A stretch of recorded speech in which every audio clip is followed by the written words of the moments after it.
So the way it works is all this stuff dumps onto the grid, and then all of those electrons are distributed to wherever it needs to go to balance the load. Yeah. That's how it works. So while Holy Cross may say we have power purchase agreements with all of these renewables and we're getting all of our power from it, no. Right. They're getting power from natural gas, they're getting power from wind, they're getting power from solar, they're getting power from coal.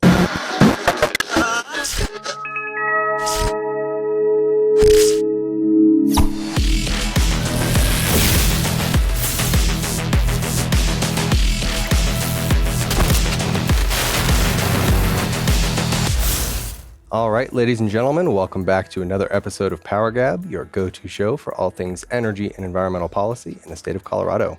I'm Jake Fogleman, joined as always by my co-host Amy Cooke. And to start us off this week, I just want to do a quick update on the sort of ongoing saga surrounding Comanche 2 and its potential delayed retirement. We really see, state officials taking major steps to ensure that that is a reality, because we have a new story today in the Colorado Sun, which will drop in the show notes. And just for listeners, we may be releasing this episode a little bit a ways away. Today, we're recording on November 20th. So as of November 20th, this is the latest. But state officials are preparing to submit a letter, essentially, to the EPA withdrawing Comanche 2's closure from its state implementation plan related to regional haze that it's required to file. So before the PUC has even made a final decision about Comanche 2 being extended, you see state regulators already going full swing ahead and saying, hey, feds, this thing's staying open. Don't consider this a part of the SIP anymore. And the environmental groups are predictably none too pleased about this. I'm shocked. Yeah. I'm shocked. Their heads are exploding. But listen, they spent 15 years dancing in the end zone and spiking the football repeatedly. And now what they're doing is coming face to face with the math. The reality is, with Comanche 3 down and Comanche 2 set to retire, XL doesn't have enough power. I mean, the numbers go negative. You can't say 2 minus 3 equals, -1. It's just the way that the math works. They do not have enough power to meet demand and reserve margin. I mean, it just isn't there. Yeah. I just, before we move on to our main stories we want to talk about, I do want to read one of the quotes from the environmental groups because it just tells you where they're at and how they're dealing with this. This is Jeremy Nichols from the Center for Biological Diversity, one of the big enviro groups. And he's accusing he says, quote, the Polis administration is clearly going to bat for coal, because if there's one thing about Jared Polis, it's his love affair with coal energy. He's clearly going to bat for coal, opting to keep dirty and costly coal-burning power plants operating rather than holding utilities accountable to building out affordable clean energy that we need. He says, XL's reliability issues are its own fault, and the company shouldn't be rewarded with a free pass to keep polluting. So that's how they're taking it. That's how they're coming to grips with what's happening. I just love that quote. And that statement alone just goes to show you how detached from reality that they are. I would say reliability problems are their own fault. Well, I mean, we could do a whole show on just that. Absolutely. We could talk about settlement agreements. We could talk about what the legislature has done. There are so many things that factor into that reliability. If they can't meet reliability standards, then it's their own fault.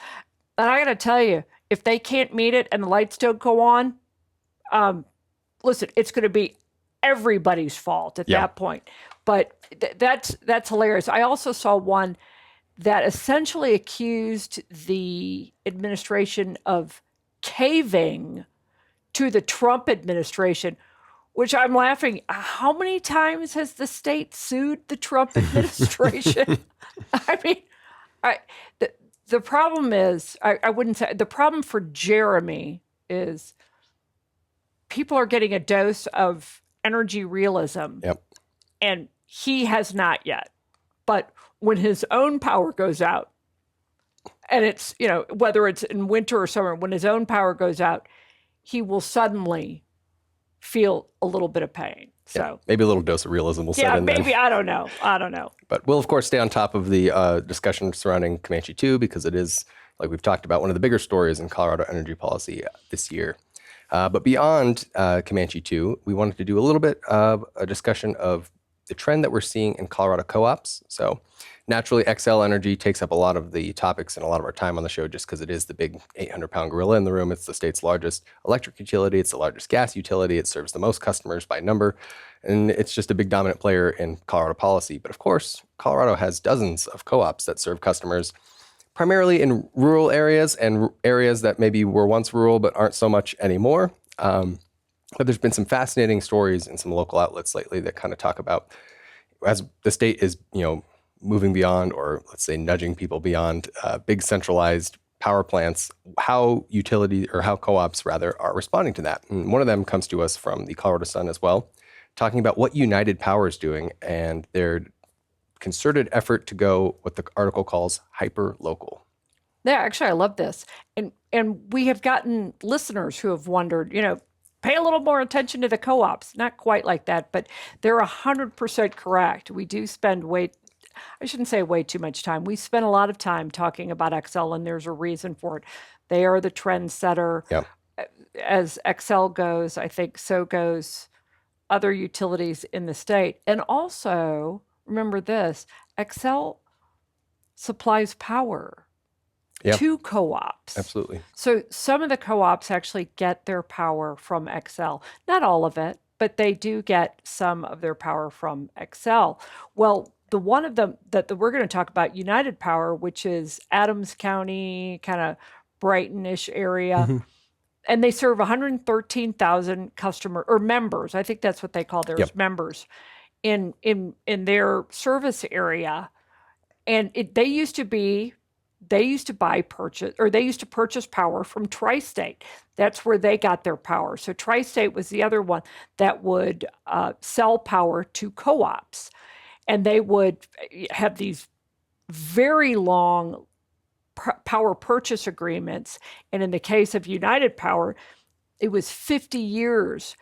And to break that agreement with Tri-State cost United Power members over $600 million. It's not cheap. But then what I really like about Mark Gabriel on that is that he didn't go, okay, so now I'm just going to go to somebody else and purchase power from way far away so that I can meet climate goals. He decided that he was going to localize, and they were going to own some of their own power. Yeah. So it gives the co-ops a sense of independence. It gives United Power a sense of independence. They don't just have to rely only on Xcel Energy or on power purchase agreements. So they have built a natural gas plant. I think it was, I don't want to say the size of the plant. I think they had to replace roughly 600 megawatts of power, give or take, but roughly 600. And so one of the things they did is to meet that demand is they built their own natural gas plant, roughly $250 million, I think is what. And sorry to cut you off, but I do have to give them kudos for this because what they did with this gas plant was really freaking impressive. We've talked a lot about sort of the backlog in gas plants. Working hand in hand, this plant's located in Keensburg, so working hand in hand with Weld County officials, getting permitting streamlined and getting construction crews going. They built this big peaker plant, I think it has 6 turbines or something like that, in 19 months. So from conception to in operation on the grid, 19 months. You're not seeing that anywhere right now. We've talked about so much how people are saying 5 years out, 6 years out, everything's delayed, and they really kicked butt to get that thing up. And how big, does it say how big it was? It's relatively small. It's like 162 megawatts of peaking capacity, so it's just a bunch of small peaker turbines, and it's interesting, it's dual fuel, so they're banking on the potential to one day burn hydrogen at those units. So maybe we'll see if that we'll see if that ever happens, but it's at least forward looking. It's actually, that's still a sizable amount of the 600 megawatts that they needed to replace. Absolutely. And so they control it. And when you control it, or when this, the 113,000 member co-op with Mark Gabriel as the CEO, they got that thing up in 19 months and they own it. And it's in their service territory, so they don't have to spend a small fortune on transmission lines. Right. That's the other thing.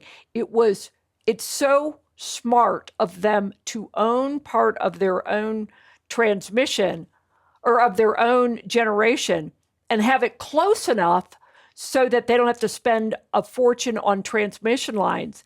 And that means that they know exactly where their power is coming from. And that matters when you're claiming that you are going to reduce emissions versus actually reducing emissions. We've talked about this off air, but so we'll share it with y'all on air, is that, listen, United Power and the way they are handling this, and they do have 20 power purchase agreements. They do still have power purchase agreements, but owning that amount of their power, plus they've got some solar arrays that they're going to own as well, chances are they will be able to honestly claim that they are reducing emissions. And I say honestly because they will actually do it versus what some other co-ops that are claiming that they are going to reduce emissions, and they're really only going to do it on paper. Yeah, we've talked. One of them being, Holy Cross is. There's a number of these. There's a number of these co-ops that have made big, bold claims about even like 2030, it's going to be 100% renewables, and Holy Cross is one of them that we've talked about. And you're right that there's a vast difference between having a relatively small service territory, owning a lot of generation, and doing power purchase agreements with projects nearby, so you can kind of get a sense of where your power is coming from, versus saying, "Oh, we signed a PPA with a producer over in Grand Junction, and one down in Pueblo, and one up in Craig, and we got one way out on the Eastern Plains, but you have to bring that power over the Continental Divide. I'm sure that's exactly the power that's going to be delivered to you." And I think it's a very important thing for, as you mentioned, for people to understand is energy doesn't really work that way. You can't guarantee that an electron generated hundreds of miles away is going to the outlet in someone in your service territory's area. All it is, yes, you're buying power that's going onto the grid. That grid that's getting consumed somewhere else. You very well could be, burning, using electricity from coal or gas or whatever in your service territory. I'm going to guess you are. I'm actually going to be bold now. I'm going to say you are. You're probably burning coal. It still is the majority on the grid. So. Yep. So this is the one that we want to bring up. So we'll wrap up with Mark Gabriel and just say what they're doing at United Power with their 113,000 members is makes more sense if controlling sort of controlling your own destiny to some extent, plus reducing emissions is your thing, if that's really what you want to do, that's what your members want to do.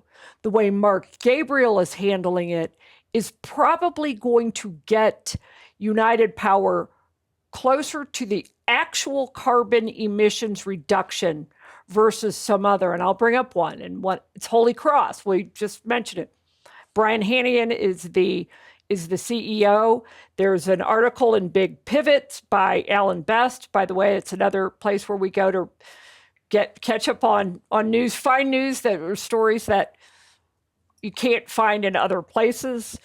And Alan Best wrote sort of a profile piece on Brian Hannigan, again, the CEO of Holy Cross. Holy Cross serves roughly 46,000 members, and it is west of the Continental Divide. And I'm going to read this directly from the Big Pivots article. All utilities are reinventing themselves from XL to the smallest co-op. But Holy Cross stands out in Colorado and beyond.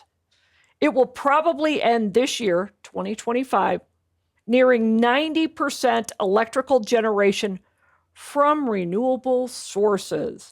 Hannigan said the success of Holy Cross lies in part to its quick decisions to go after renewables before supply chains kinked up.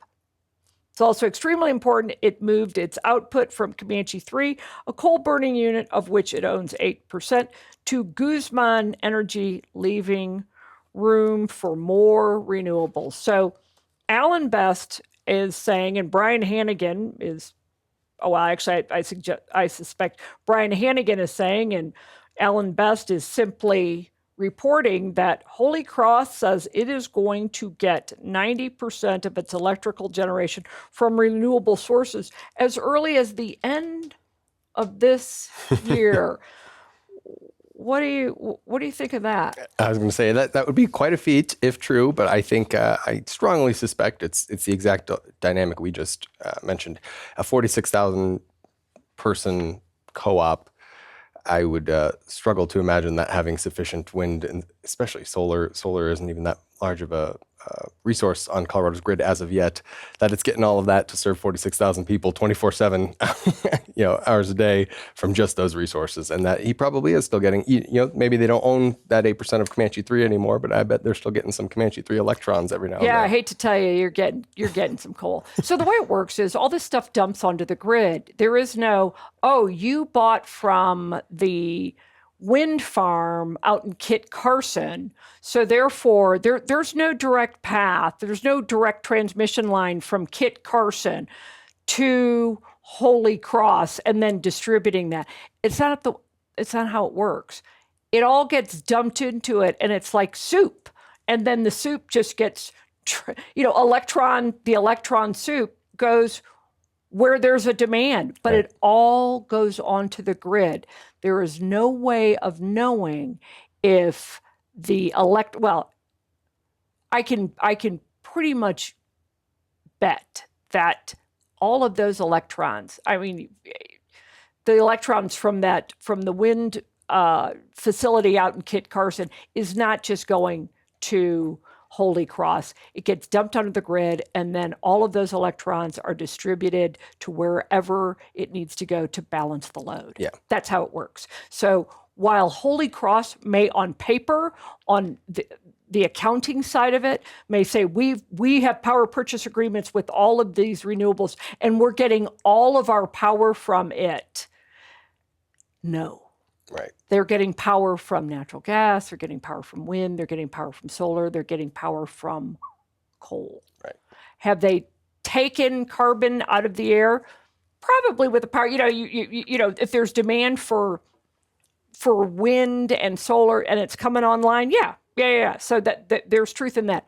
But they are not powering their system with 90% wind and solar. So the folks who live in the Holy Cross service territory, when you flip the switch, it is not necessarily the electron that comes through to turn on your light is not necessarily from wind and solar, and it could be from coal or natural gas. Yeah, unless Holy Cross islanded themselves on their own grid recently, which I didn't hear about, and I suspect they didn't, then that is absolutely the case. So that's why it's just important we like to bring that to PowerGab listeners' attention, because you often see these claims, particularly from co-ops, but you do see it from other utilities as well. Just know that when you see those claims, it's more of a political thing and sort of a funny accounting thing than an actual, reflection of grid reality. Because like you said, you can only get what happens to be on the grid at a given time. And when Colorado is still overall about 60% fossil fuels, it's you're going to be hard pressed to somehow isolate that 60% of the grid from coming into your service territory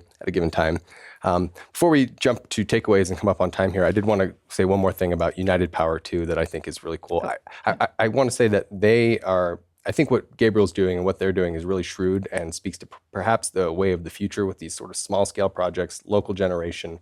Avoiding transmission is one thing that he emphasized in that.